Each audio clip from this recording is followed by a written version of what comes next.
Greetings, all praise King Selassie first, Ethiopia. This video is about Facebook, this storm surge information campaign orchestrated through the communication channels over the last month and a half or whatever. It's not a random act. It has a specific outcome. That those that possess the wealth are looking to fulfill an agenda. They don't just kind of skip and whistle throughout their day. They actually have to keep it together. There is active threats against those. They call them terror.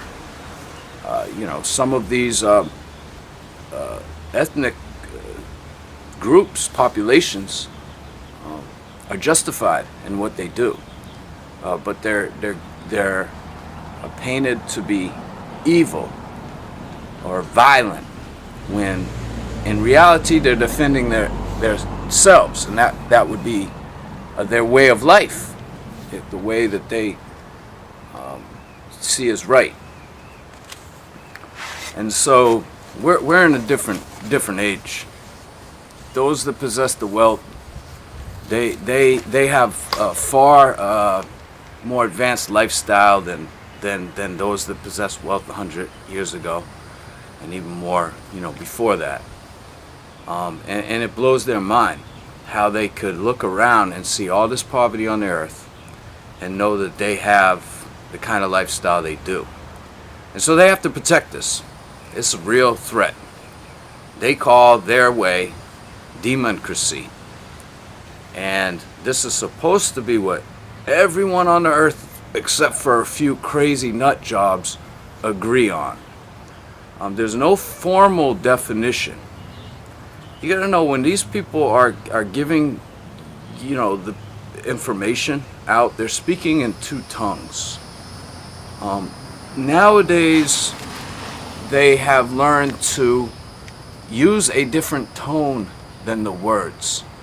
So if it's something like this Facebook Scambridge, where it's seemingly a big deal, these folks have a way of talking about it as if it's not really that big of a deal, and they laugh, they make little jokes. This is just an effective psychological deliverance performance. It has a psychological impact from the audience. I mean, please know that the media or communication channels, whether it be on television, whether it be radio, a t-shirt, a billboard, whatever you're seeing on that screen, it's not a whole bunch of people behind the scenes that have a hobby or just enjoy teaching others, educating, let's say. These people are looking to profit somehow. Now, we're told about ads. But this is a front. These are misnomers. They're very narrowly scoped so as to not include all of the implications. Voters is another thing. You know how we're told about the Russians are influencing the voters. Well, people are being influenced all over. And it's not just the Russians that are trying to do the influencing. So we can assume that the Russians are a scapegoat, and probably have been for some time. The Chinese as well. It doesn't mean that all the adversaries of the wicked one are scapegoats. The wicked one has studied people and how people intercept information and how they process it, and they realized that probably the most safest way for them to get away is to confuse. Now the Hebrew people know Babylon is confusion, although Babylon see themselves as a gateway to their God, and sometimes that being gods. But either way, they're promoting this capitalism, which is a major function of the beast, even giving the beast life.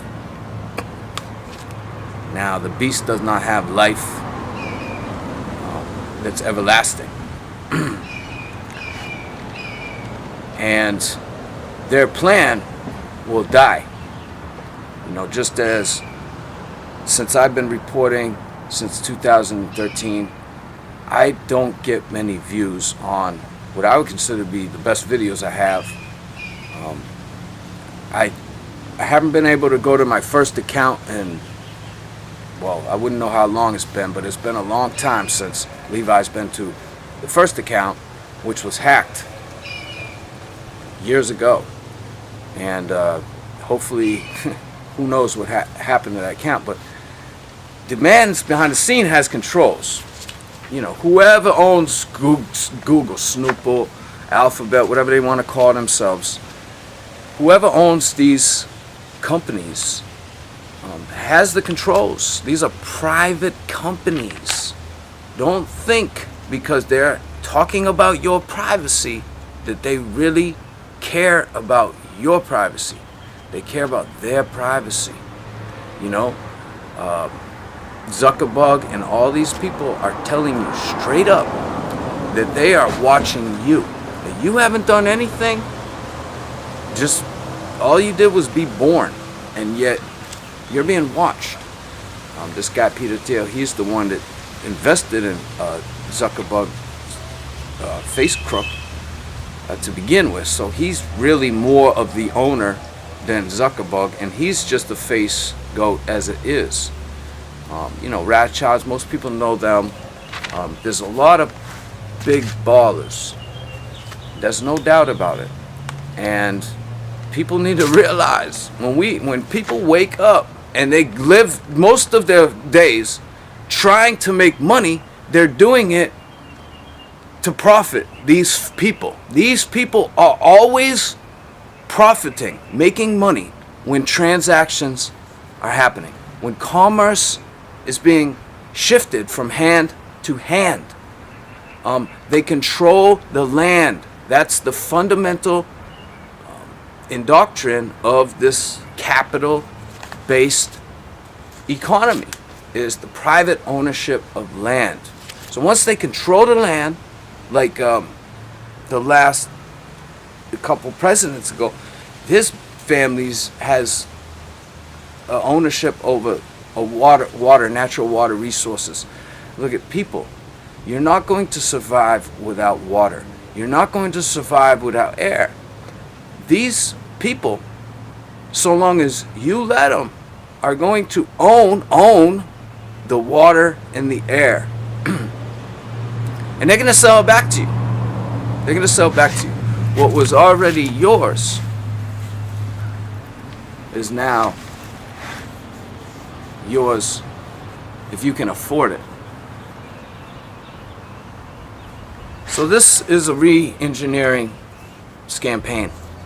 You know, re-engineering is happening, but this being kind of shrouded as a blue cloak, whereas, you know, the face crook is gonna get honest. The face crook is gonna tell you what they've been doing.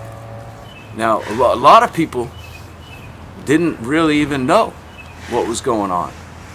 I suppose a lot of people don't care because when they see other people doing things around them, they believe that it's all right, it's acceptable. So this is a cultural psyche that's being influenced. And when they, like I said, when they talk about voters, they're really just speaking about all the populace. The communication channels exist for behavior modification. They want to influence the way you think. This is sometimes referred to as propaganda. Well, everything is basically propaganda. These people are trying to influence you. There's certain words that are being used that, you know, that that have a whatever negative connotation. They don't sound right to certain people. They don't like to hear them. Conspiracy. That's probably one of the biggest ones that's used today now. Whereas all you have to do to undermine someone's credibility, as the Babylon might say, is to paint them or portray them to be conspiracy theorists. And that nowadays, sometimes that's all you have to say is conspiracy. Now these guys that work for these communication channels are professionals, so they know how to talk really convincing so that you believe them, because they won't steer you wrong, you know. And so it's kind of like a personality contest, whereas their job is to get people to like them. Once people like them, they can almost say anything, and people believe it. There's a, you know, as part of this campaign, there's an effort to portray a distance between a Zuckerberg. Yes, I have my notes today. I'm still an unscripted source of truth, supporting the struggle for international justice daily. However, you know, why waste time when the police are the only ones that are able to see your videos, which may be an advantage to Ross in the long run, because then people realize you're not being supported by them. But when the police are the only ones to see your videos, what's the difference, right? Our job is to get truth, is to bring truth, is to put the information out. Our job is not to convince people, really. All I have to do is speak truth. When I hear lies, and people that are being deceived deserve to know. So this re-engineering campaign, Facebook, scambridgescape is the main objective is to alter or change or define privacy. I guess perhaps there's no definition for it. So these folks want to redefine what privacy means. Now, what exactly is that? Sounds good, right? You know, they're finally looking at it. It's not what you think. These are two-faced individuals. They're going to use this to their advantage. As I had stated in other videos, people started to catch on. People that didn't know what was going on. The threat that these communication channels that function as the arm for the lords of the earth, lords with the lowercase l, are fearful that someone will come and provide the information. So whenever they see that this is a possibility, they try to beat you to chase. Now this affects us as a part dilemma, because you know they're trying to stay ahead of the curve, you know, so that you don't see what they're doing. And most everything they've done to this point has been done in secret, because that's how they do. They take oaths to secrecy, you know. And if you know how to use certain associations such as the Masonic lodges, you know, there's a lot of bad things happening, and these things have to be kept in secret. I mean, you can't continue to run a business, right, with a product that everybody loves. Everybody loves you. You have this new soft drink, and people just can't get enough of it. You know, you can't keep running it if everybody could find out what your formula is. You know, because they're gonna make it on their own. There's a demand for the product. You know, I'll make my own at home. I'll sell for half the price. So you know, in this capital-based system, secrecy is essential to every enterprise that that profits.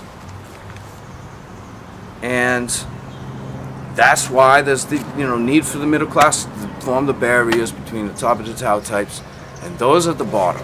They're getting paid more because they're holding secrets. Their job's not any easier. They're not on a roof, sun beating down on them, about to fall off, pass out, trying to cut a tree limb down, bleeding. They don't have those kinds of jobs. They got cushy jobs and they get paid good for it because their job is to hold the secret. If they tell the secret, they lose their job. So this is how people are kept in line. This is an exercise.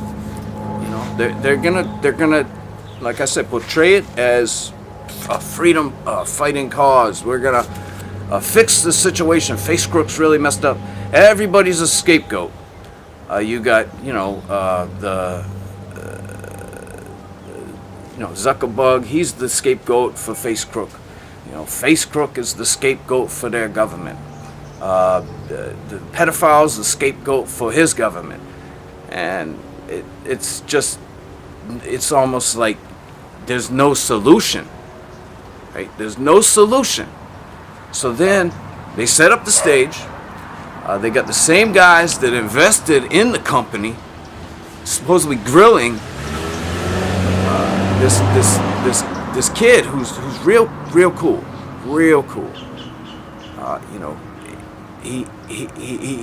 He's gonna give them all the respect. Even though most people realize that he's more powerful, but yeah, he's giving them the respect, right? So these are conditioning exercises, so that they're giving the focus onto him. Most people aren't going to delete their account.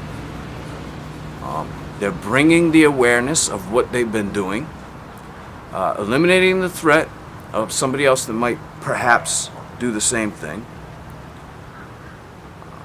As I say, everything's casual. No need to worry. Facebook's only been tracking you, even if you're not signed up for them. You want to watch a television program in your house? You gotta tell Zuckerberg or whoever he works for. You wanna check out a book at the library? Zuckerberg. You wanna I was at the library this morning. They got cameras in there. Zuckerberg. You can't go to the grocery store no more. You can't even go to a parking lot without Zuckerberg staring you down through that device. You get put in jail. They make you take a shower. Over there, down the hall, you ain't got no clothes on. Zuckerberg. Because these people are homosexual. But what they're telling us is that Facebook is inescapable. You can't get away. Good luck. Again, these are models. They're superstars. They're likable people. So whatever they say, most people are going to go with it. And that means not a lot of accounts are going to get deleted, even perhaps as anticipated. And this is reflected when Facebook quickly bounced back from the short loss that they had taken, probably by those who had knowledge about what was about to occur. Because those traders are able to pick up trends, and they're able to pull their money out before the mom and pop who's invested in their 401k, for example. And so, a two-faced operation. Whereas the bills that are going to be passed are going to give power to the beast in the form of the artificial intelligence, AI, and they're going to set the pace for new development within the algorithm, the mathematical equations that are going to designate what you see. Well, what someone could see if they, were willing to be non-discriminatory. However, perhaps, like, for example, this will go on a CD, and it might have to get distributed on the streets. Because Ross is in full realization that Snoople is probably not going to support him. And no, when we're talking about Facebook, we're talking about all these social media platforms. These people, the so-called authority, they want you to believe that Facebook's this real big danger. Well, Facebook is not. It's self-defecation. You're going to belittle your status as a freedom fighter if you sign up for Facebook, because you're associated with them. You just branded yourself. It's like getting a tattoo on your forehead saying Babylon. Now, I know there's probably some decent people on Facebook or whatever. I still think that you're branding yourself. It's the same thing as having a smartphone. You see the Babylonian, they want to know what kind of phone you have because they see the way you look. And if you pull out a phone, what are they going to think? He's one of us. Now, that's real. That's real information. The Babylon want to keep you in your little neighborhood. They call it a cocoon now. It ain't tribalism. You ain't going into a corner. You're just staying in the dark. Right? The Babylon is channeling people, to these little bubbles where they can show everybody everything that they want everybody to see. And nobody even has a chance of taking on the international stage. Because the Babylon has been well known that the internet could possibly have the power to support someone or some organization that is anti-Babylonian, in other words, non-pagan, because this man's law is this man's God, that they worship the beast because when you love something, you worship it. And this brings that man his power. So why wouldn't he love it? That man's. For the time being.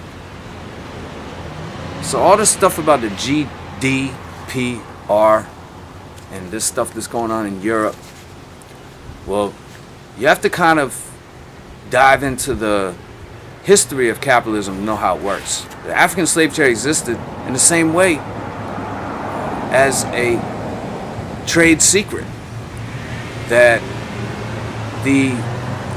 those that were set to profit from the slave trade didn't send out a notice to all the peasants in the land to say, hey, we're letting you off the hook. We got African slave trade. Maybe it spread around, but there was no incentive to inform people about what was happening. And in fact, most of the slaves, they were taken from their families specifically to keep those people from knowing their history, and divided. Obviously, the people are divided just in the same way they're divided today. You sow the seeds of hate within the community, and the community fights against each other, scrapping for crumbs off the oppressor's table. And it's not your brother's fault that you're in the situation you're in. And yet, how many people are willing to reflect on that, to admit that, yeah, this is systematic, and it's been engineered specifically for this purpose, to enrich these people. And the same folks that profited from the African slave trade. They want to legitimize their operations. They want you to believe that what they're doing was for the good of man. That, like, if they didn't put people in the African slave trade, it wouldn't be flying cars. But how is it that people even know that? You see what I'm saying? Because nobody had tried another way. So you had if you had a social system where there wasn't private ownership of land, then people, you know, the possibilities. But people may never know because they're being held back from doing so. Simply because it's profiting some at the expense of most.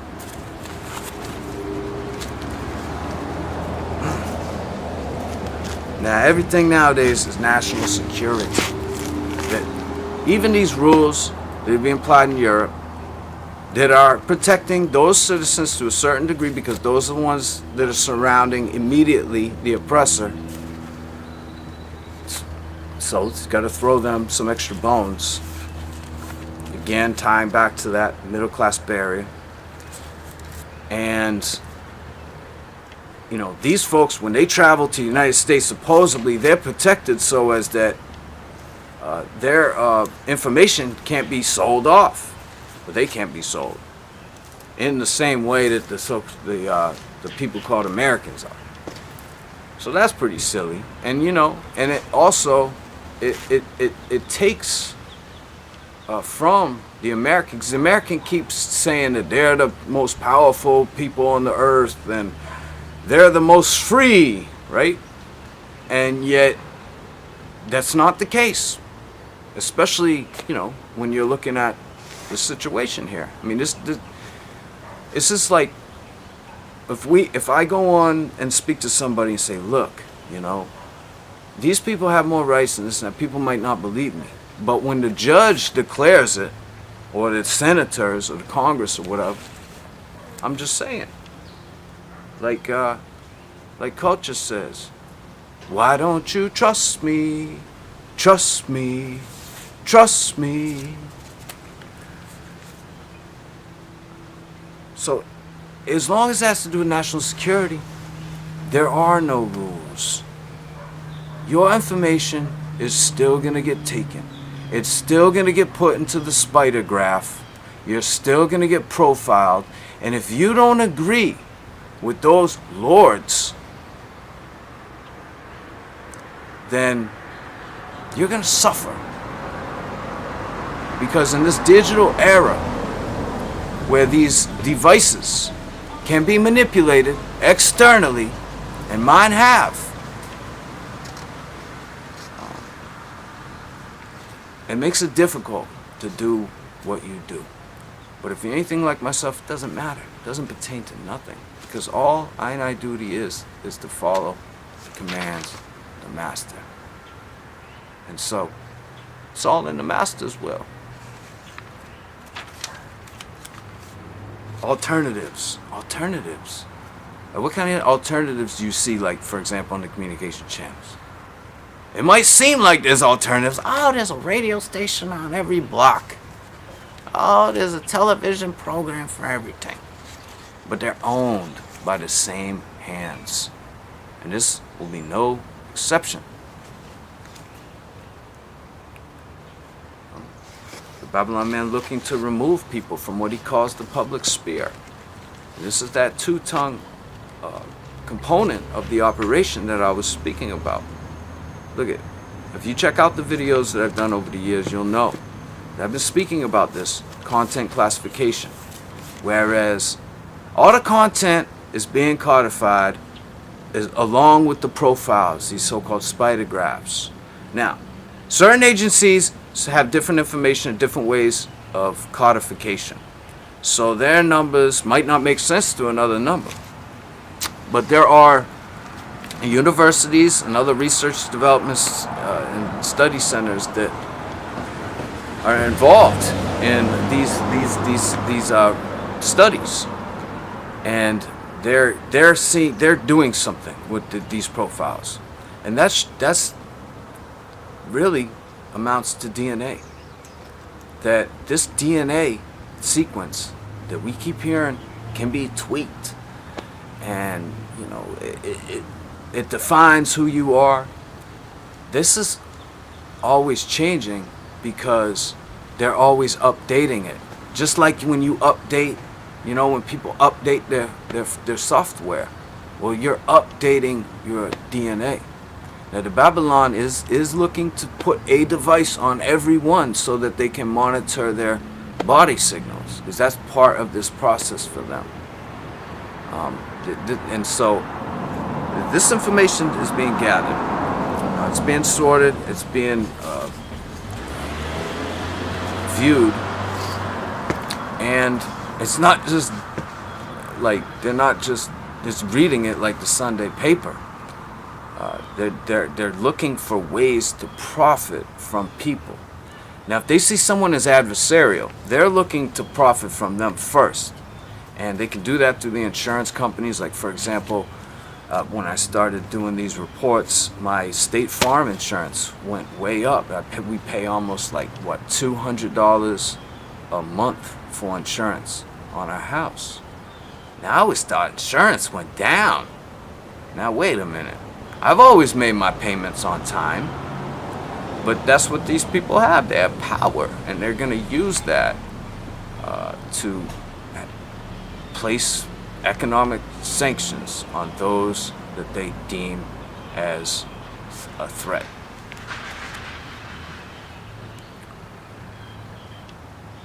We're told that, not all data is equal. So what they're saying is that some data, like health and finances, should be kept quiet because they're the ones with all the money. So the poor man has nothing to hide. And what these folks keep telling us, that we're going into a transparent digital era where everything is being seen by everyone. This is like one love for the Babylonian.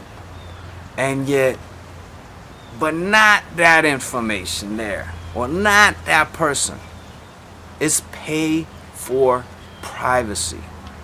But these folks are now saying they have a special button, if you can afford it, that will keep your content from being sold. Now, if you really believe that, sure. But nevertheless, there are ways, like, for example, with the telephone. Now, the Babylon claims they got a new law that everyone's smartphone can be accessed by the police at any time, and yet the landline is not that way, whereas there's some kind of protection, supposedly. Now, I suppose there probably really isn't. However, they say there is, and so they can't bring a case against you unless they had a warrant to tap your phone. Yeah, so it functions as a burden for them. So they make it a burden for you by making you pay twice as much, $70 or $80 a month. Now, technology was supposed to be advancing, and these communications were supposed to be getting real cheap. Why is it that people have to pay twice as much? Why is it? Because they're incentivizing people to use that device. I used to have a perfectly good flip phone that had that walkie-talkie thing on it. Psst. That's gone. They sent me a real fancy, nice smartphone, which I happily gave to the cell phone guy down the street. I should have crushed it. So when there's content classification going on, certain content is going to be supportive of their cause. This is the stuff that when you see pop up on your YouTube screen when you sign into the account, they'll have like children playing with each other in the bathtubs, and they got a million or a few million views. I know it's supposed to be related to what you search for. Well, and in most cases it is, but I just so happen to know that it's not that way in my case. And the Babylon is constantly trying to show me pictures of dead people. I've never searched for a dead person. So it's either women or dead people. And you know where that goes. Content classification.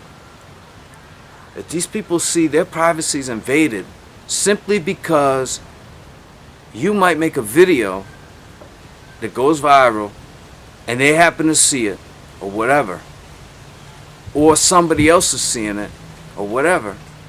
They're not being offended and they know it, but they're using this as this blue cloak to get these sequences, mathematical, to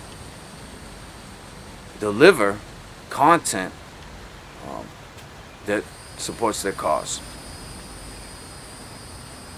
And they're going to justify this by saying, this content is hateful. Yeah. There's a lot of players involved. When you listen to these programs, you have to listen real close to not just the words, but the tone and the sound. Oftentimes, nowadays, the professionals are using tone that conflicts with the words. So if it's a very serious matter, they're going to speak real casually. If it's a matter that is not really that serious, like pedophile, they're going to be, and they're going to joke about it too. I suppose that wasn't the best example because, of course, the pedophile was somewhat serious, but they're basically in gossip. He or she, he said, she said stuff, and that's the stuff that you're gonna find they're gonna get a little excited about. But it's all about the deliverance, because if this is something that people should be alerted to, the communication channels working with the states. The state departments, and they're trying to keep people calm. Yeah. Otherwise, it costs them.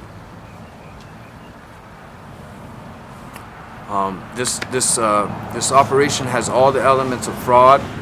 The promotion of these ad tracking tools, that are supposed to help protect you. They got the fake hackers. Whereas if you're listening to the BBC, British Bull, and you got some guests, that they can't get through and the phone hangs up, it's supposed to perceive as if, this guy's really important, he's got something to say, somebody doesn't want him to say, it must be the Russians. And same thing with the callers, listen real closely, because like even the guests sometimes, they'll have these guests that are on the phone, and they're the volume is not very audible. It's not as clear as, like, say, for example, in the studio, and you're thinking, there's no reason for this person to be sounding like this. This is like a heavy hitter here. Whatever. Well, they're usually, like, for example, this scambridgescape, this is a face crooker, and he wants people to believe, he's being hacked, you know, he can't afford to get into the studio. Or if he did get into the studio, what he would say would be more valid sounding, because it's more clear. If it's more clear, it sounds more valid. So these are definitely tricks that are being used by these communication channels. And there'd be no reason to use these tricks unless you were actively trying to deceive people. You got the typical villains. You know, again, these are face goats. You know, they're supposed to be the ones that were behind the scenes doing all this stuff. So forevermore, you can blame them as they were the first ones involved. No. Face crook is a byproduct. It was many years and, you know, decades in the making. You know, there was a character, you know, Mark Zuckerberg, that went to, you know, Harvard, and he came up with this idea, but it wasn't anything new. I mean, it was an obvious idea. What, you're gonna connect people on the internet, and you're gonna show their faces, and you're gonna let them message each other. There's really not more of an obvious idea that somebody could come up with.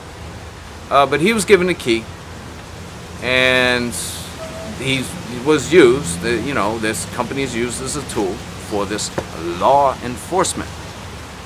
And that's just obviously track monitor everybody, as long as everybody accepts it. And if you're not doing anything wrong, then you should. That's kind of the psyche, you know. And if you're not on Facebook, then you got to keep your eye on that guy. Because he's not on Facebook, he's weird. He must have did something real bad to somebody. So you see how it kind of falls into place. You know, the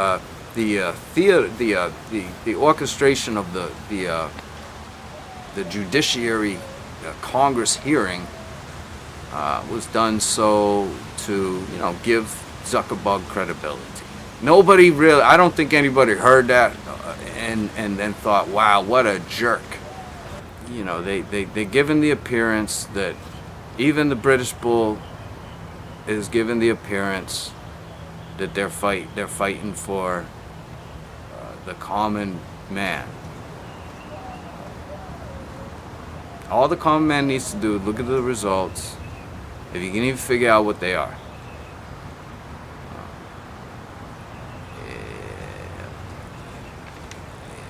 It's I would consider it mockery, because it's so obvious that these folks are really looking to play you, and they think it's funny.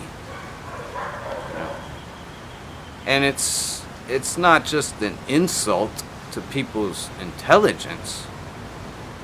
This is really the guy who, you know, steals from your pocket and laughs as he drives away. It has a tendency to be able to get underneath people's skin, I would think. But you know, that's probably what they're trying to do. So all that the eye has to do is to speak truth. And truth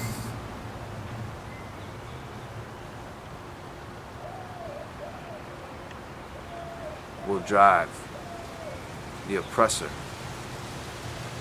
to hell. Despite criticism for sharing disinformation and sharing people's data, Facebook reported another quarter of record earnings. We used to only worry about the government surveilling us, and now to just connect people, we have to make sure that those connections are positive. So surveillance is the basis of how Facebook makes money. And that's a good thing.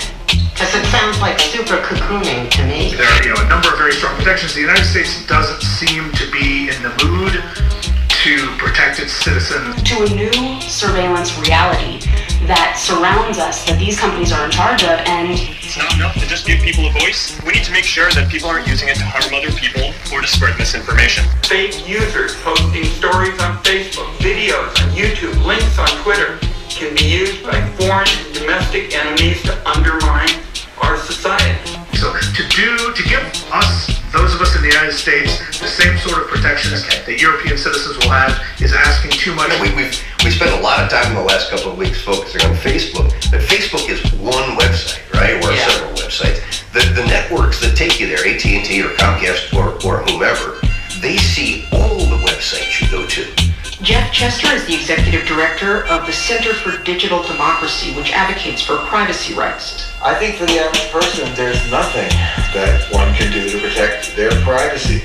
You know, people who study social media, people who do data science, privacy advocates, even the Federal Trade Commission, we've all known about this practice that Facebook has had. And it basically exists to help the Pentagon, the CIA, and others. That is a tremendous amount of power. It's cultural power, it's intellectual power, it's political power, it's financial power. And we have known that. And when Zuckerberg said, privacy is obsolete, what he meant was... Congressman, in general, we collect data from people who are not signed up for Facebook for security purposes. In the sense that they have shadow profiles. Which is that, as Ben mentioned earlier, the entire business model of Facebook is surveillance. Track down terrorists, amass and synthesize and analyze intelligence on the battlefield. I think Facebook, in a sense, is inescapable. Because the problem is that even if you're on Facebook, Facebook may be on you. The security officials are saying they need to monitor potential terrorists. They see everything you're doing. So we put in place rules. It's now operating at such a scale that ordinary people can't think through the ramifications of what could go wrong. And I'm really sorry that this happened. The fact that that surveillance funds capitalism is what has made us as a people think it wasn't that big of a deal, because that surveillance is just going to be used to try to make money. Those are reasons to get off Facebook, but don't get off Facebook because you think it's going to make a difference. Analysts did not appear to be concerned about U.S. regulators, the Federal Trade Commission, harming Facebook's bottom line. But it seems like every few weeks there's a new Facebook controversy that's popping off, so I think that each new controversy gives us a different sense of what the bigger picture will end up being, but we're still in the process of understanding it. Is it a problem they can solve, or is it a problem fundamental to their business model of selling people? To large institutions, corporations of all kinds, and to local law enforcement in the United States. I see you have police and sheriff's departments. It's the rules for those business models as to how privacy is protected. I think Facebook has done wonderful things. It's brought a lot of people together. It's helped to spread democracy. And their conceit was that we're going to use big data to map the personality of every profile. And through this kind of personality assessment, be able to predict their behavior. And really, it's where we see Palantir coming from the war on terror to the weaponization of data against Americans at home. And be able to message at them, like figure out who's neurotic and fearful, who's open-minded, who loves the occult, and we'll be able to kind of reshape American culture. So some of this stuff is hard to put back in the bag. But there is no will in Congress to force Facebook to create a more skeptical environment. They also, it appears they wanted to sometimes borrow people's identities just to lend a little more credibility to their operation.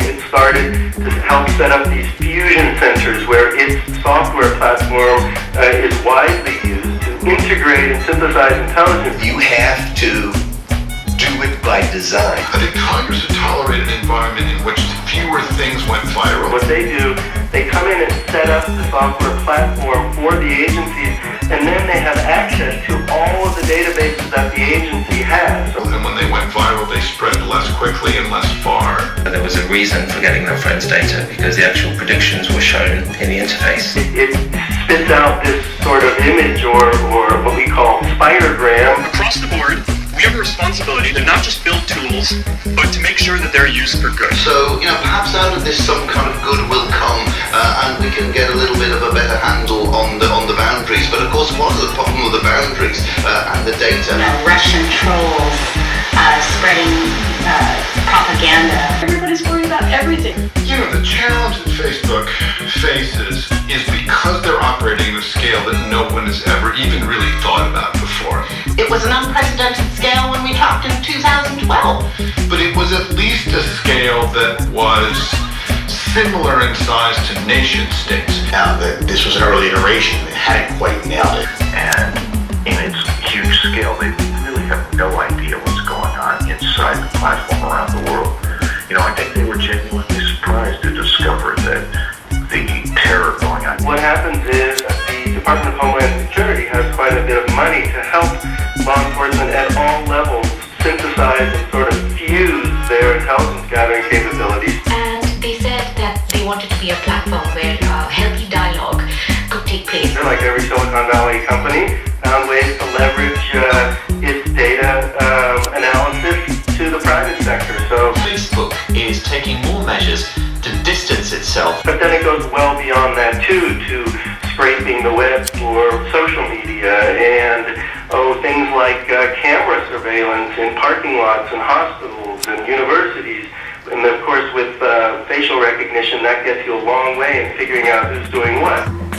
Facebook does sometimes take down content or block users, for example, in cases of extreme violent content or nudity, or when there's somebody encouraging people to harm themselves. That, I think, is going to be the net result of this. How do you do that?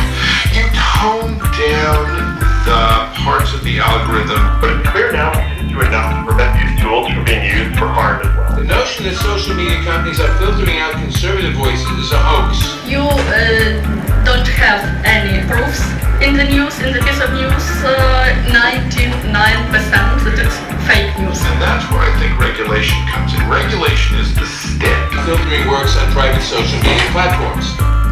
Social media filtering practices and their effect on free speech. If we just slow things down and we stop treating all conversation as being, potentially substitutable. By first saying you have to have privacy by design. And the differing in laws, that's quite an important part of our national cybersecurity strategy. In parallel, though, as many people as were buying into this. The link analysis that exists on a screen that any law enforcement person with access can see, or any corporate executive or sort of insinuating themselves into these devices to work out ways to make these jurisdictions less of a barrier. Just getting into creating these images, fooling people, to encouraging good behaviors and being able to deter the bad ones.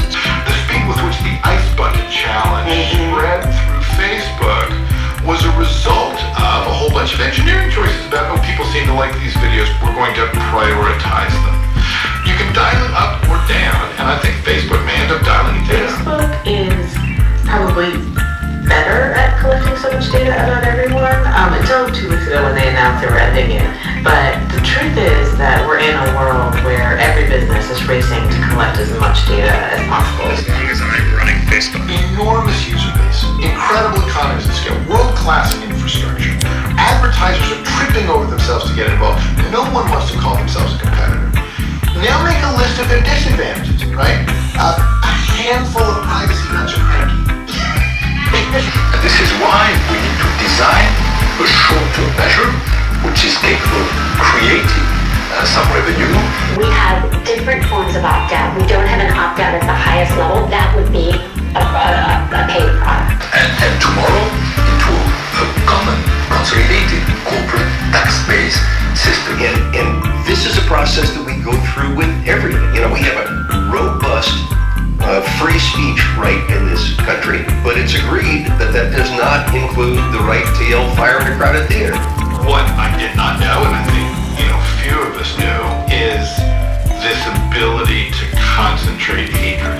When you meet somebody at a party who keeps going on and on about the Federal Reserve, that feels really weird. And this is our main proposal, which is to incorporate this digital presence into our national corporate tax system. I believe deeply in what we're doing.